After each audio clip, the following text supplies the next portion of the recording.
A few moments later, a few inches later, 2 hours later, one eternity later. Assalamualaikum warahmatullahi wabarakatuh. Halo semuanya, perkenalkan saya Imanisha Berliana Binaring dengan NIM 61201250043, mahasiswa program studi manajemen Fakultas Ekonomi dan Bisnis Universitas Muhadi Setiabudi. Video ini dibuat untuk memenuhi tugas presentasi mata kuliah Ekonomi Mikro yang diampu oleh Bapak Syariful Ikhwan STMM. Pada video ini, saya akan menjelaskan mengenai pengaruh short video konten terhadap purchase intention generasi Z marketplace digital. Semoga pemaparan yang saya sampaikan dapat memberikan informasi dan pemahaman yang bermanfaat. Oke, sekarang kita masuk pada latar belakang. Guys, sadar nggak sih kalau cara kita belanja sekarang tuh udah berubah total? Dulu kalau mau belanja online, kita sengaja buka aplikasi marketplace, cari barang, baru beli. Tapi sekarang zamannya social commerce, batas antara main medsos sama belanja itu udah hilang. Lihat aja fenomena TikTok Shop atau Shopee Video. Kenapa bisa rame banget? Karena kita, terutama Gen Z, itu paling males baca deskripsi panjang-panjang. Kita lebih suka konten visual yang singkat, padat, dan menghibur.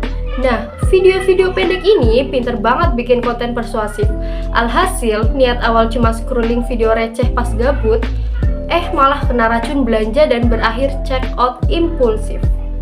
Jadi, pola belanja kita sekarang digerakkan oleh konten, bukan lagi sekedar kebutuhan. Oke, lanjut, kita masuk pada rumusan masalah.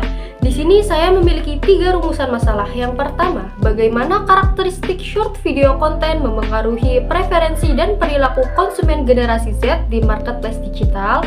Yang kedua, bagaimana mekanisme short video konten dalam menggeser kurva permintaan dan meningkatkan purchase intention berdasarkan teori ekonomi mikro. Yang ketiga, apa implikasi ekonomi dari pemanfaatan video pendek terhadap efisiensi pasar dan strategi penetapan harga oleh produsen? Baik, selanjutnya ada tujuan penulisan. Di sini ada 3 tujuan penulisan. Yang pertama, menganalisis pengaruh karakteristik short video konten terhadap perubahan preferensi konsumen generasi Z. Yang kedua ada menjelaskan proses peningkatan purchase intention melalui pendekatan teori permintaan dan utilitas konsumen dalam ekonomi mikro. Yang ketiga ada mengidentifikasi implikasi ekonomi dari strategi pemasaran berbasis video pendek terhadap keseimbangan pasar. Oke, selanjutnya kita masuk pada teori landasan, perilaku konsumen, dan maksimisasi utilitas. Jadi di sini kita itu akan membahas kita tuh sebenarnya tipe konsumen yang rasional. Kita selalu pengen dapat barang terbaik yang bikin kita paling puas dengan budget yang kita punya. Nah, keputusan kita buat beli barang itu kan tergantung sama info yang kita dapat.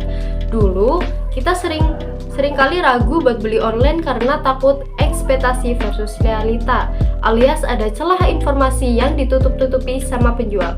Tapi sekarang gara-gara ada video pendek, celah itu hilang. Kita bisa lihat detail produknya langsung, cara pakainya, sampai kualitas aslinya secara lebih akurat. Konten-konten kayak gini yang bikin kita percaya sama suatu brand. Begitu kita dapat info yang jelas dan positif lewat video itu, rasa ragu kita bisa hilang dan akhirnya kita yakin buat langsung beli barang itu. Contoh nyatanya ketika kita mau beli make up ya, kan kita pasti cari video reviewnya dulu kan buat mastiin kualitasnya. Nah, ini tuh bukti kalau kita mencari informasi untuk meminimalkan resiko. Oke, selanjutnya ada teori landasan atau teori pengakuan dan realitas pasar. Oke, jadi guys, kalian masih ingat nggak sih sama teori ekonomi kalau harga naik, permintaan pasti turun?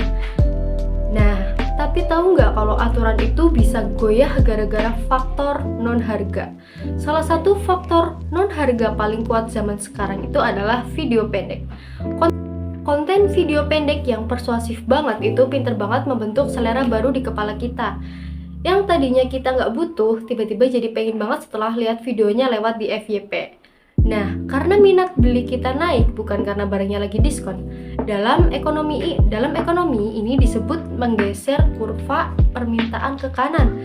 Jadi, promosi lewat video pendek ini benar-benar efektif buat memicu pembelian impulsif. Kita langsung check out barangnya gitu aja tanpa mikirin harganya lagi naik atau enggak. Oke, selanjutnya kita masuk pada deskripsi kasus dan fenomena. Guys, kalau kita perhatiin di tahun 2026 ini, cara orang belanja tuh udah makin gila pesatnya lewat social commerce. Sekarang, video pendek tuh bukan cuma tempat gabut nyari hiburan lagi, tapi udah kayak ekosistem digital yang lengkap banget. Sekali geser, kita bisa dapet info, nonton hiburan, sekaligus langsung belanja di situ juga. Juara platformnya siapa lagi kalau bukan TikTok Shop sama Shopee Video. Mereka pinter banget ngepasin sama karakter kita, terutama Gen Z yang mendominasi pasar sekarang. Kita kan paling males ya baca deskripsi teks yang panjang-panjang di toko. Nah, di platform ini informasi produk dikemas ringkas banget cuma dalam waktu 15-60 detik. Kita bisa langsung lihat demonstrasi aslinya lewat visual.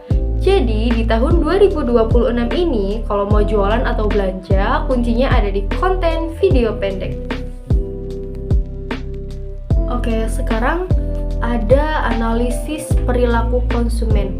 Guys, kalian pernah ngerasa nggak sih kita tuh pengen banget dapat barang sebagus mungkin dengan harga yang pas, tapi males banget kalau harus riset berjam-jam. Nah, secara teori ekonomi, kita itu pengen memaksimalkan kepuasan, tapi kita punya keterbatasan waktu buat mengolah informasi.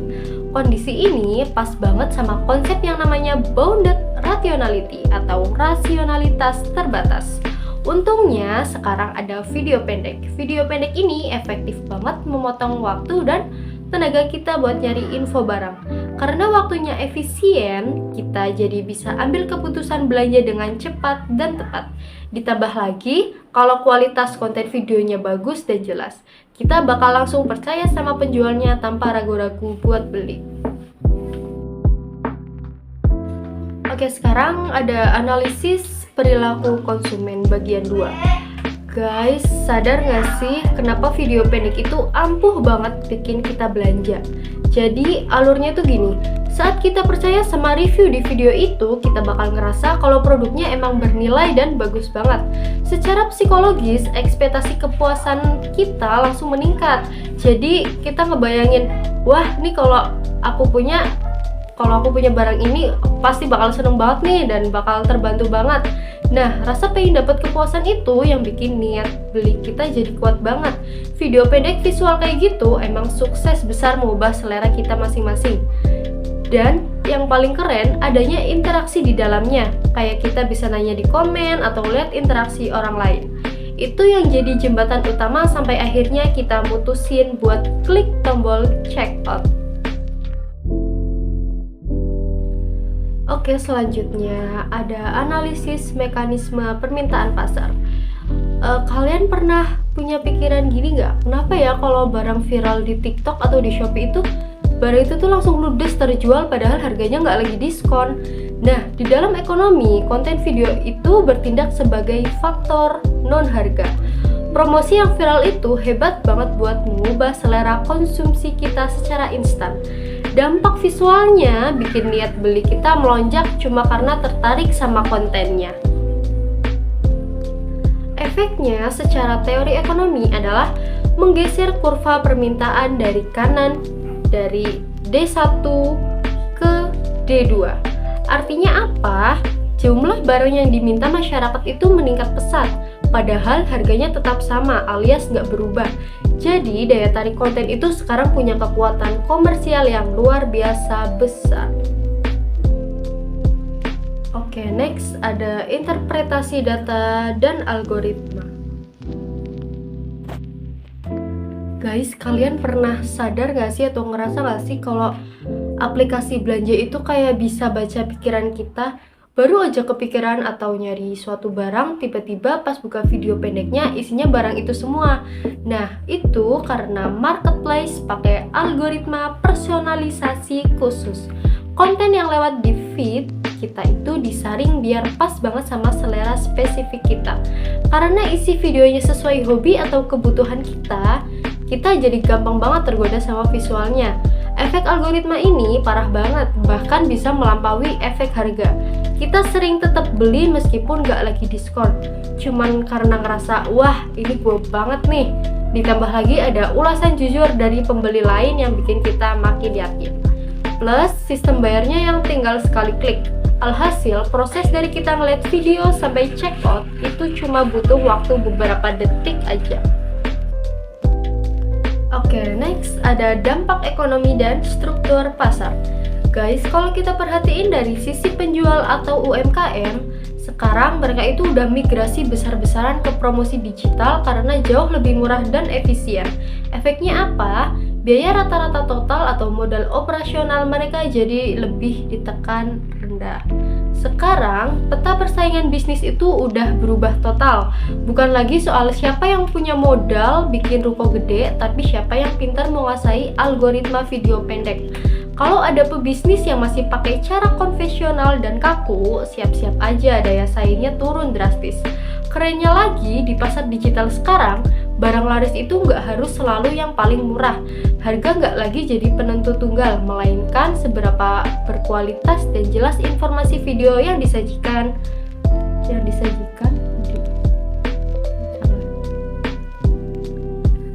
Kalau ada pebisnis yang masih pakai cara konvensional dan kaku, siap-siap aja daya saingnya turun drastis.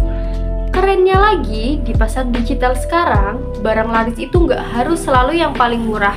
Harga nggak bisa jadi penentu tunggal, melainkan seberapa berkualitas dan jelas informasi video yang disajikan penjual ke konsumennya. Konten yang bagus, itulah yang dapat pangsa pasar gede. Oke, sekarang kita masuk pada temuan utama dan implikasi ekonomi. Guys, jadi kalau kita rangkum semuanya, video pendek itu benar-benar jadi game changer di dunia bisnis sekarang. Buat kita sebagai konsumen, konten yang berkualitas itu efektif banget meningkatkan niat beli karena dia berhasil memotong waktu kita buat nyari info produk. Kita jadi percaya dan secara psikologis ngerasa kepuasan kita bakal maksimal kalau beli barang itu. Makanya, jangan heran kalau promosi interaktif kayak gini bisa menggeser kurva permintaan ke kanan. Barang makin banyak laku padahal harganya nggak turun. Nah, dari kacamata penjual atau UMKM, efisiensi pemasaran digital ini bikin biaya rata-rata total mereka jadi jauh lebih hemat. Kesimpulannya, peta persaingan pasar sekarang udah nggak zamannya lagi adu modal fisik atau perang harga murah. Tapi udah bergeser ke siapa yang paling pintar menguasai algoritma video pendek buat narik hati konsumen.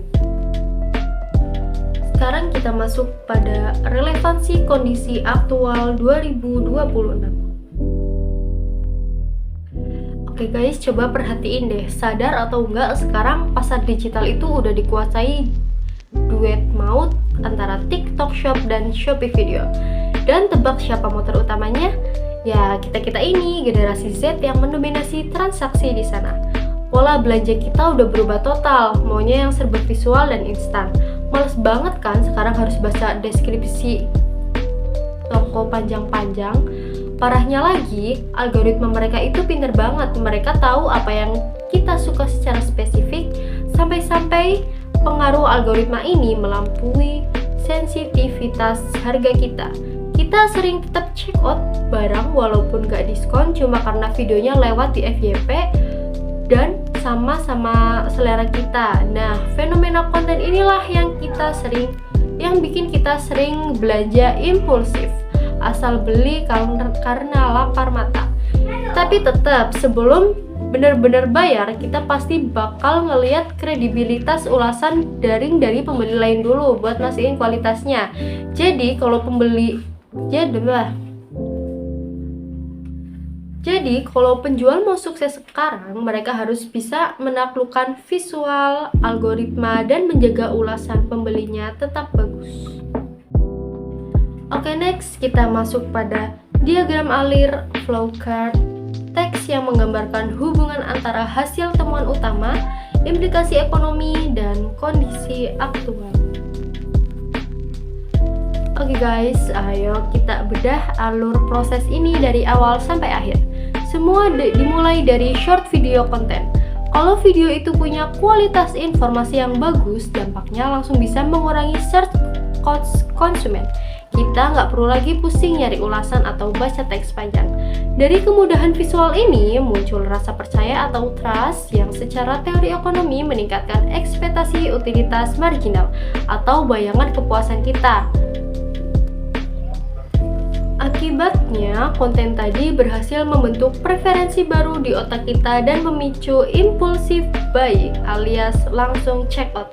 Nah, karena banyak orang yang impulsif, kurva permintaan bergeser ke kanan. Efek realisasinya adalah omset UMKM naik karena barang makin banyak terjual padahal harga tetap. Fenomena ini sangat relevan dengan realita aktual pasar digital tahun 2026. Di mana Shopee Video dan TikTok Shop menguasai pasar. Kesimpulannya, akhir dari alur bisnis sekarang adalah kompetisi sudah bertransformasi menjadi persaingan berbasis penguasa algoritma. Oke, sekarang kita masuk pada kesimpulan. Jadi kesimpulannya, di era sekarang video pendek itu bukan cuma alat buat hiburan, tapi penggerak utama ekonomi digital. Buat kita sebagai konsumen, video pendek yang berkualitas itu sukses banget buat menghemat waktu kita buat nyari info barang. Jadi kita gampang percaya, ekspektasi kepuasan kita naik, dan selera visual itu yang akhirnya bikin kita sering belanja impulsif. Gara-gara stimulus konten ini, kurva permintaan pasar bergeser ke kanan alias barang dagangan makin laris manis. Nah, hebatnya lagi, dari sisi penjual atau UMKM, efisiensi pemasaran digital ini bikin modal operasional mereka atau average total cost-nya jadi jauh lebih murah. Jadi, bottom line-nya, struktur persaingan pasar saat ini udah berubah total. Siapa yang mau bertahan dan sukses, kuncinya bukan lagi perang harga murah, tapi seberapa jago mereka menguasai algoritma video pendek buat narik hati konsumen. Itu aja kesimpulan dari saya. Oke, kita sekarang masuk pada saran. Jadi, dari sudut pandang pelaku usaha, pelaku UMKM didorong untuk mengoptimalkan produksi konten video pendek secara berkala demi menyiasati dinamika teknologi algoritma platform yang terus berubah. Selain itu, para penjual juga berkewajiban menyampaikan detail informasi produk secara transparan demi merawat loyalitas dan kepercayaan konsumen dalam jangka panjang. Dari sisi infrastruktur digital, penyedia platform perlu memperkuat sistem keamanan transaksi guna memitigasi potensi resiko siber. Di saat yang sama, investasi pemerintah dalam merumuskan regulasi perlindungan konsumen menjadi sangat krusial demi menciptakan iklim perdagangan digital yang sehat dan adil. Akhirnya, bagi sivitas akademika atau peneliti selanjutnya, disarankan untuk memperluas cakupan studi dengan meneliti dampak ekonomi lanjutan atau pasca perilaku pembelian impulsif oleh masyarakat. Nah, itu tadi dia sedikit sharing dari saya mengenai pengaruh short video content terhadap purchase intention generasi Z marketplace digital. Semoga nggak bikin bosan dan ada hal baru yang bisa kalian bawa pulang ya.